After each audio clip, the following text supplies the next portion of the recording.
মুসা আলাইহি ওয়াসাল্লাম ও পাপী ব্যক্তির জানাজা। এক সময়ের কথা, হযরত মুসা আলাইহি ওয়াসাল্লাম ছিলেন বনে ইসরায়েলের নবী।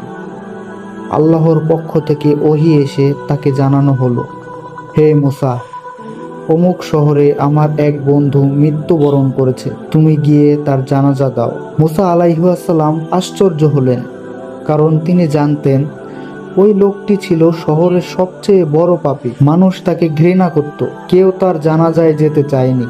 মুসা আলাইহিস সালাম আল্লাহর আদেশ অনুসারে জানাজায় গেলেন এবং তার দাফন করালেন। দাফনের পর মুসা আলাইহিস সালাম আল্লাহর দরবারে জিজ্ঞেস করলেন, হে আল্লাহ, এই লোকটি তো ছিল বড় পাপী, মানুষ তাকে ঘৃণা করত, আপনি তাকে নিজের বন্ধু বানালেন কেন? আল্লাহ তাআলা উত্তরে বলেন, হে মুসা, সে ছিল পাপী, কিন্তু মৃত্যুর আগে সে গভীর অনুশোচনায় আমার কাছে ফিরে এসেছিল। সে কাঁদতে কাঁদতে বলেছিল, হে আমার রব, আমার জীবনের সব পাপ আপনি জানেন, আমি লজ্জিত, ক্ষমা চাচ্ছি।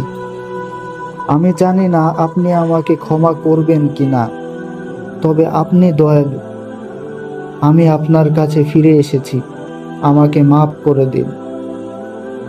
তার এই খাঁটি তওবা আমার এত পছন্দ হলো যে আমি তাকে ক্ষমা করে দিলাম। আর যার প্রতি আমি সন্তুষ্ট সেই আমার বন্ধু। সুবহানাল্লাহ।